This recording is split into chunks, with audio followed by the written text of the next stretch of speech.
আসসালামু আলাইকুম। আমি মোহাম্মদ শামিউর রহমান ট্রেডিং বাংলাদেশ থেকে। আশা করি সবাই ভালো আছেন। ১ম এই বলতে চাই ট্রেডিং বাংলাদেশ ছোট পরিসরে ২ টি কার্যক্রমের সাথে যুক্ত আছে। একটি অনলাইন ওয়ার্কশপ সার্ভিস, অন্যটি স্টক সাজেশন। দুটোই নামমাত্র মূল্যে পেইড সার্ভিস।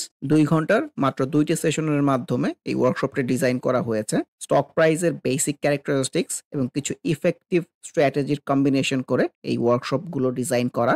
নতুন কিংবা পুরাতন যেকোনো ধরনের বিনিয়োগকারী এই ওয়ার্কশপে অ্যাটেন্ড করতে পারবেন। যারা প্র্যাকটিক্যালি ট্রেডিংটা হাতে কলমে শিখে রেগুলার ইনকাম জেনারেট করতে চান, তারা চাইলে ট্রেডিং বাংলাদেশের এই ওয়ার্কশপ কার্যক্রমে যুক্ত হতে পারেন। এর বাইরে যারা চাকরি, ব্যবসা কিংবা অন্য যেকোনো ধরনের কাজের জন্য রেগুলার এই মার্কেটটা ফলো করতে পারেন না, কিন্তু স্টক মার্কেটের সাথে কানেক্ট থাকতে চান, তারা চাইলে ট্রেডিং বাংলাদেশের স্টক সাজেশন সার্ভিসটা অ্যাভেইল করতে পারেন। এর বাইরে এই চ্যানেলে ট্রেডিং বেসিক্স নামে একটি প্লেলিস্ট রয়েছে। এটি মূলত ট্রেডিং শেখার প্লেলিস্ট। ক্যান্ডেলস্টিক এবং এর বিভিন্ন প্যাটার্ন, বিভিন্ন effective strategy, for example moving average trading strategy, upswing এর বিভিন্ন ফেজ এবং এই ফেজে ট্রেড প্ল্যান করার কোনো স্কোপ আছে কিনা, কিংবা বাউন্স ব্যাক ক্যান্ডেলগুলো কেমন হতে পারে, এসব সহ ট্রেডিং সংক্রান্ত বিভিন্ন বিষয়ের উপর ভিডিও দেয়া আছে। যে যেখানে আছেন সেখান থেকেই ট্রেডিং বেসিক্স প্লেলিস্টটি ফলো করে ট্রেডিং সম্পর্কে আইডিয়া নিতে পারেন। যমুনা ওয়েলের কথাও বলতে চাই। ক্যানেল স্টিক অনুযায়ী একটা বাউন্স ব্যাক টাইপ সিনারিও। আসলে যমুনা ওয়েল নিয়ে মনে হয় কেউ একজন কমেন্ট করেছে যে আমি নাকি ভালো শেয়ার নিয়ে বলি না। আসলে ট্রেডিং এর প্রেক্ষাপট থেকে ভালো শেয়ার খারাপ শেয়ার বলে কোনো কিছু নাই। এই জিনিসটাই আমরা বুঝতে পারি না। আর ট্রেডিং আর ইনভেস্টমেন্ট কখনোই এক জিনিস না। ট্রেডিং এর স্ট্র্যাটেজি আলাদা, ইনভেস্টমেন্টের স্ট্র্যাটেজি আলাদা। ঠিক আছে? আপনি কেনা বেচা করেন, ইট ডাজন্ট মিন দ্যাট আপনি ট্রেডিং করেন। মানুষজন এই বিষয়টাকে একটু গুলিয়ে ফেলে আর কি। ট্রেডিং হচ্ছে ক্যালকুলেটিভ ওয়েতে চিন্তা করা, রিজনিং দিয়ে চিন্তা করা, মার্কেটকে ফলো করে ট্রেড প্ল্যান করা, ট্রেন্ড, সুইং, ফেজ এগুলাকে কনসিডারেশনের মধ্যে রাখা। আপনি আপনার ইচ্ছা মতো কিনতেছেন, ইচ্ছা মতো বিক্রি করতেছেন, এটা ট্রেডিং না আসলে। যেহেতু ট্রেডিং এর প্রেক্ষাপট থেকে কোনো ভালো স্টক খারাপ স্টক থাকে না, ট্রেডিং এ থাকে হচ্ছে সিনারিও। যে যারা ট্রেডিংটা প্র্যাকটিস করে, ট্রেডিংটা শিখতে চায়, তারা সেই সব স্ট্র্যাটেজি সিনারিওর জন্য ওয়েট করতে থাকে। এরকম কোনো সিনারিও যে কোনো স্টকেই পাওয়া যাক না কেন, সেটাই তখন তার জন্য ভালো স্টক হয়ে যায়। তো যমুনা ওয়েল যেমন একটা প্রপার সাইড ট্রেন্ডে চলতেছে, এটা না বলার মতো আসলে কিছু নাই। আজকে একটা বাউন্স ব্যাক ক্যান্ডেল পাওয়া গেছে, এই জন্য আজকে বলতেছি, এর বাইরে আর কিছুই না। ইন্স্যুরেন্স সেক্টরের মধ্যে কর্ণফুলির মধ্যেও ক্যান্ডেল ওয়াইজ কিন্তু ভালো এসছে, মুভিং এভারেজ 50 আশেপাশেই আছে। সো এই আপ ট্রেন্ডি প্রবণতার পরে তো প্রপার একটা কারেকশন হলো। তো ইন্স্যুরেন্স সেক্টরের কিছু স্টকের মধ্যে কিন্তু টুকটাক একটু মুভমেন্ট লক্ষ্য করা যাচ্ছে। মানে এটা ফ্রুটফুল হয় কিনা এটি দেখার অপেক্ষা। খান ব্রাদার্সের কথাও বলতে চাই। প্রপার একটা আপসুইং হচ্ছে। এখানেও আপসুইং এর একটা ফেজ হয়েছে বলবো। ক্যান্ডেলস্টিক অনুযায়ী সেল সিনারিও টাইপ এসছে। একটা আপসুইং এর পরে ইনফ্যাক্ট ভলিউমটা খুবই সুন্দর অ্যাক্টিভ করতে পেরেছে। সো এটাই দেখতে চাই সামনে যে মুভিং এর 50 চ্যালেঞ্জ আছে, এটাকে ব্রেক করে উপরে চলে যেতে পারে কিনা, নাকি এখান থেকে রেজিস্ট্যান্স পেয়ে কারেকশনে চলে আসে। আমার কাছে এখান থেকে মোস্ট এক্সপেক্টেড কিন্তু কারেকশনই। সো দেখা যাক। কোহিনূর গতকালের সিনারিওতেও বলতেছিলাম, আজকে আবার আনইউজুয়াল ভলিউম চলে আসছে। সামনে মুভিং এভারেজ 50 এই রেজিস্ট্যান্স জোনের মধ্যে কিন্তু দাঁড়িয়ে আছে। সো ভলিউম ডেভেলপ করতে না পারলে খুব একটা ভালো করবে বলে মনে হচ্ছে না।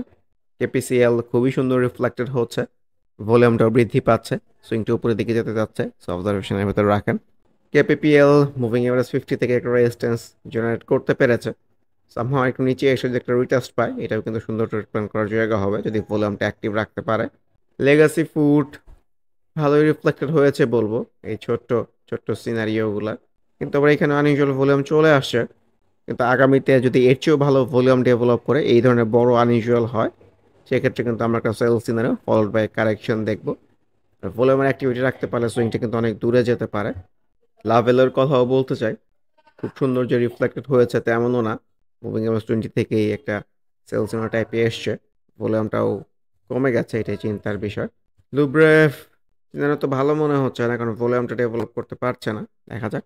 লাইফ ইন্স্যুরেন্স সেক্টরের মধ্যে ক্যান্ডেলস্টিক অনুযায়ী, চার্ট প্যাটার্ন অনুযায়ী এই ডাউন সুইং এর পরে তো একটা half hearted bounce back type scenario এসছে। সো দেখা যাক এটা ফ্রুটফুল হয় কিনা। ম্যাক্সনও কিন্তু এই ডাউন সুইং এর পরে একটু স্টেবল হয়ে বাউন্স ব্যাক দেওয়ার চেষ্টা করতেছে, অবজারভেশনের ভেতরে রাখতে পারেন। মালাকের মধ্যেও half hearted bounce back scenario. মেঘনা ইন্স্যুরেন্সের কথাও বলতে চাই, প্রপার রিসেন্টলি সাইড সুইং এর মধ্যেই আছে। লাস্টের দিনের ক্যান্ডেলটাও ভালো এসছে, ভলিউমটাও পেয়েছে। সো ভলিউমের অ্যাক্টিভিটি থাকলে ইন্স্যুরেন্স সেক্টরে মেঘনা ইন্স্যুরেন্স কিন্তু বেটার প্লে করতে পারে। Middle bank still is in sell scenario. যেহেতু বারে, বারে সেল সিনারিও হয়েও কারেকশন হচ্ছে না, তো সুইং এর আরো ফেজ বাকি আছে। আমার কাছে এরকমই মনে হচ্ছে। মিরাকল কিন্তু আরেকটা আপসুইং এর দিকেই যাচ্ছে। ভলিউমটাও পেয়েছে। ভলিউম ডেভেলপ হলে কিন্তু এট লিস্ট প্রিভিয়াস সুইং এর টপ এই পর্যন্ত রেসপেক্ট করে কিনা এটা দেখা যেতে পারে। মনে হয় জিএমএল এর রিফ্লেকশন তো ভালো না। কিন্তু এই ক্যান্ডেলটার পরে যদি সামহাউ রিটেস্ট জেনারেট করতে পারে, এটা একটা সুন্দর ট্রেড প্ল্যান করার জায়গা হতে পারে। মনো ফ্যাব্রিক্স এর কথাও বলতে চাই। ক্যান্ডেলস্টিক অনুযায়ী তো ভালোই আসতেছে। এখান থেকে একটা আপসুইং জেনারেট করতে পারে কিনা এটি দেখার অপেক্ষা। মনোস্পোলের কথাও বলতে চাই। এটাও একটা হাফ হার্টেড বাউন্স ব্যাক হতে পারে। কারেকশনটা সুন্দর হচ্ছে। দেখা যাক। একটা বিষয় যেটা মেনশন করি যে নরমালি ডাউন সুইং এর পরে যদি একটা আনইউজুয়াল ভলিউম আসে, পরের দিন ক্যান্ডেলটা অনেক সময় গ্রিন পাওয়া যায়। সো অবজারভেশনের ভিতরে রাখতে পারেন। ন্যাশনাল লাইফ ইন্স্যুরেন্সের মধ্যেও কিন্তু একটা half hearted bounce back scenario. Navana সিএনজিও তো উপরের দিকে যেতে চাচ্ছে, যদিও আজকে ক্যান্ডেলস্টিকের উপরে উইক এসছে। ভলিউমের ডেভেলপমেন্টটা ভাইটাল হবে ইনফ্যাক্ট। নাভানা ফার্মা প্রপার একটা সাইড সুইং মেনটেন করে চলতেছে। So let's see. NRB bank proper একটা আনইউজুয়াল ডাউন সুইং হচ্ছে এবং কোনো বাউন্স ব্যাকগুলাই আসলে পজিটিভলি রিফ্লেক্টেড হতে পারছে না। সো এই জায়গাটা একটা সাপোর্টের জায়গা আছে ছোট পরিসরে, তার নিচে এটাও আছে। এগুলো ব্রেক করে যদি নিচ পর্যন্ত চলে যায়, সো কোন থেকে কোন বাউন্স ব্যাকটা ফ্রুটফুল হয় এটা দেখার অপেক্ষা। যদি ভলিউমটা স্টিল ডিক্লাইনিং, সো অবজারভেশনের মধ্যে রাখতে পারেন। এনটিউবস নিয়ে তো গতদিনই বলতেছিলাম, খুবই সুন্দর ট্রেন্ডি সিনারিও মনে হচ্ছিল, তারই পজিটিভ রিফ্লেকশন দেখাতে পেরেছে। Proper upswing down swing upswing করে কিন্তু উপরের দিকে যাওয়ার রিফ্লেকশন, এখন আপসুইং এর দিকেই যাচ্ছে। ভলিউমটাও সুন্দর ডেভেলপমেন্ট রাখতে পেরেছে। এক্সপেক্টেড ভলিউমের ডেভেলপমেন্টটা থাকলে সুইংটা হয়তো উপরের দিকে যাবে। ওয়েম্যাক্স এর কথা বলতে চাই। আবারও সেলস টাইপ এসছে, আমরা এখানেও পেয়েছিলাম, এখানেও পেয়েছিলাম, কিন্তু ভলিউমটা অ্যাক্টিভ আছে। সো সুইং আরও ফেস হলেও হতে পারে। অরায়ন ইনফিউশনের মধ্যেও কিন্তু আবারও সেলস হয়েছে। সো এই আপসুইংটার কথা যদি চিন্তা করি, এখানে একটা ফেজ হয়েছে, এখানে একটা ফেজ হয়েছে, এখানে একটা ফেজ হয়েছে। নর্মালি তো একটা আপসুইং এর ৩টা ৪টার বেশি ফেজ হয় না। সো এইসব ক্ষেত্রে কিন্তু কারেকশনটা এক্সপেক্টেড। যেহেতু ভলিউমটা অ্যাক্টিভ আছে, সো সুইং আরও ফেজ হলেও হতে পারে, হুইচ ইজ লেস লাইকলি। পদ্ম অয়েলের কথাও বলতে চাই। এই ছোট্ট একটু কারেকশনের পরে কিন্তু এটাও একটা হাফ হার্টেড বাউন্স ব্যাক হতে পারে। পেপার প্রসেসিং কারেকশন হচ্ছে, ভলিউমটা সুন্দর গ্র্যাজুয়ালি ইমপ্রুভ করতেছে। সো অবজারভেশনের মধ্যে রাখতে পারেন। এই কারেকশনটাই কিন্তু একটা সময় প্রফিটের জায়গা হতে পারে। প্যারামাউন্টের মধ্যেও ছোট পরিসরে এটাকে রিটেস্ট বলতে চাচ্ছি ইন্স্যুরেন্স সেক্টরের মধ্যে, দেখা যাক। পিডিএল নতুন করে ভলিউম পেয়েছে, ডেফিনেটলি পজিটিভ সাইন। সো অবজারভেশনের ভিতরে রাখতে পারেন। পাওয়ার গ্রিডের মধ্যেও ক্যান্ডেল ওয়াইজ ভালো এসছে। নর্মালি এত স্ট্রং গ্রিন ক্যান্ডেলের আমি ট্রেড প্ল্যান করার পক্ষে না, বা একটা রিটেস্ট পাওয়া যায় কিনা এটি দেখার অপেক্ষা। প্রগতি লাইফের মধ্যেও হাফ হার্টেড বাউন্স ব্যাক। প্রভাতী ইন্স্যুরেন্সের কথাও বলতে চাই। খুবই সুন্দর আপসুইং এর পরে একটা সেলস সিনারিও এসছে। আজকে ওরা ভলিউমটা ডেভেলপ করতে পারে নাই, এটা একটা চিন্তার বিষয়। ভলিউমের ডেভেলপমেন্ট যদি থাকে, আমার কাছে মনে হয় সুইং এর আরো ফেজ হতে পারে, আদারওয়াইজ একটা কারেকশনের রিফ্লেকশনে চলে আসতে পারে। আরডি ফুডের রিফ্লেকশনটা ভালো লাগতেছে। ক্যালেন্সটিক অনুযায়ী খারাপ আসতেছে না, ভলিউমটা ডেভেলপ করার চেষ্টা করতেছে। সো অবজারভেশনের ভিতরে রাখতে পারেন। রেনেটা যদিও ক্যান্ডেল ওয়াইজ খুব একটা ভালো আসে নাই, কিন্তু ভলিউমটা অ্যাক্টিভ রাখতে পারলে সুইংটা কিন্তু উপরের দিকে যেতে পারবে। ইন্স্যুরেন্স সেক্টরের মধ্যে রিপাবলিকের রিফ্লেকশনটাও ভালো। নর্মালি তো এই ধরনের ক্যান্ডেল থেকে একটা আপসুইং হয়। Let's see. রবি কারেকশনের রিফ্লেকশনটাই মনে হচ্ছে। রূপালী লাইফের কথাও বলতে চাই। ভলিউমটা রিসেন্টলি খুবই সুন্দর অ্যাক্টিভ করতে পেরেছে। কনভেনশনাল এই রেজিস্ট্যান্স জায়গা থেকেই কিন্তু একটা বাউন্স ব্যাক জেনারেট করেছে। Looks very good to me. এই ধরনের সিনারিও থেকে একটা আপসুইং এক্সপেক্টেড। সাফকন স্পিনিং এর মধ্যেও কিন্তু candle wise bounce back type scenario. সাই পাওয়ারের কথাও বলতে চাই। ক্যান্ডেলস্টিক অনুযায়ী খুব একটা ভালো না আসলে, ভলিউমের অ্যাক্টিভিটি থাকলে কিন্তু আপসুইং হতে পারে। সাইহাম কটন, সাইহাম ট্যাক্স কালেকশনের পরে তো আবারও হাফ হার্টেড বাউন্স ব্যাক অবজারভেশনের ভেতর রাখেন।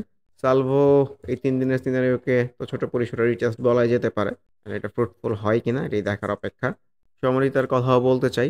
কনভেনশনাল সাপোর্টের আশেপাশ থেকে কিন্তু একটা বাউন্স ব্যাক পেয়েছে, ভলিউমটাও পেয়েছে, সো অবজারভেশনের ভেতরে রাখতে পারেন। স্লিপার এই কারেকশনের পরে bounce back, half hearted bounce back যেটাই বলি না কেন, সো এটাকে অবজারভেশনের ভেতরে রাখা যেতে পারে। শাসারেরই প্রপার কারেকশন হচ্ছে, সো অবজারভেশনের ভেতরে রাখেন। নিচ থেকে বাউন্স ব্যাক রিটেস্ট পেলে এটাই কিন্তু সুন্দর ট্রেড প্ল্যান করার জায়গা হবে। শেফার্ডের মধ্যেও হাফ হার্টেড বাউন্স ব্যাক, অনেক লালের পরে একটা সবুজ এসছে। সো দেখা যাক। এসআইসিএল এর মধ্যেও কিন্তু ক্যান্ডেল স্টিক অনুযায়ী বাউন্স ব্যাক ক্যান্ডেল ফ্রুটফুল হয় কিনা এটাই দেখার অপেক্ষা। সিল্কোর মধ্যেও হাফ হার্টেড বাউন্স ব্যাক, সিলভার ফার্মার মধ্যেও রিটেস্ট টাইপ সিনারিও, ভলিউমের ডেভেলপমেন্টটা ভাইটাল হবে আপকামিং ডেজ। এসকো ট্রেমস আনইউজুয়াল ভলিউম ক্যান্ডেলস্টিক অনুযায়ী সেল সিনারিও। সোনারগাঁর মধ্যেও সিনারিও ভালো মনে হচ্ছে না, ভলিউম যেহেতু এখন অ্যাক্টিভ আছে, সো সুইং আরও ফেস হলেও হতে পারে। এসপি সিরামিকের মধ্যেও হাফ পার্টেড বাউন্স ব্যাক। সেল লাইফ ইন্স্যুরেন্সের ঊর্ধ্বমুখী প্রবণতা তো অব্যাহত আছে, খুবই ভালো লাগতেছে দেখতে। ভলিউমটা সুন্দর অ্যাক্টিভ রাখতে পেরেছে, এটাই দেখতে চাই এই আপসুইংটা আসলে কোথায় গিয়ে শেষ হয়। টেকনোড্রাগের মধ্যেও কারেকশনের পরে কিন্তু বাউন্স ব্যাক টাইপ সিনারিও। তো শ্রীফা কারেকশনের পরে তো স্টেবল হয়ে সাইড সুইং এর মধ্যে আছে, অবজারভেশনের ভেতর রাখেন। ওয়ালটনের রিফ্লেকশন তো খারাপ না এই ছোট্ট ডাউন সুইং এর পরে, আবারও তো সুন্দর ক্যান্ডেল এসছে। সো কিন্তু খুবই স্লোলি উপরের দিকে যাওয়ার রিফ্লেকশনের মধ্যেই আছে। পরিশেষে ইন্ডেক্সের ডেজরটা যদি দেখতে চাই, ইন্ডেক্সটা যে অবস্থায় এসে দাঁড়িয়েছে আমার কাছে মনে হচ্ছে যে ভালো সিনারিও। বিশেষ করে যে স্টকগুলা রিফ্লেক্টেড হচ্ছে সেই সকল স্টকের মধ্যে থাকতে পারলে আমার কাছে মনে হয় ভালো হতে পারে upcoming days. Individual candle stick বললে এই ধরনের ক্যান্ডেল আমার পছন্দ as a bounce back candle. So trading এর প্রেক্ষাপট থেকে ইন্ডেক্সের সাথে যে স্টকগুলো রিফ্লেক্টেড হচ্ছে সেগুলাই কিন্তু ট্রেড প্ল্যান করার জন্য wise.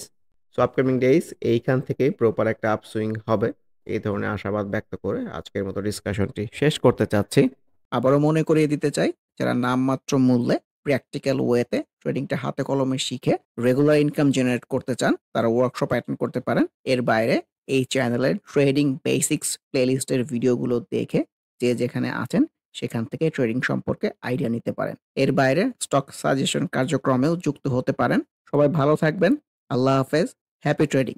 This is Shamiur Rahman, signing off from today's episode.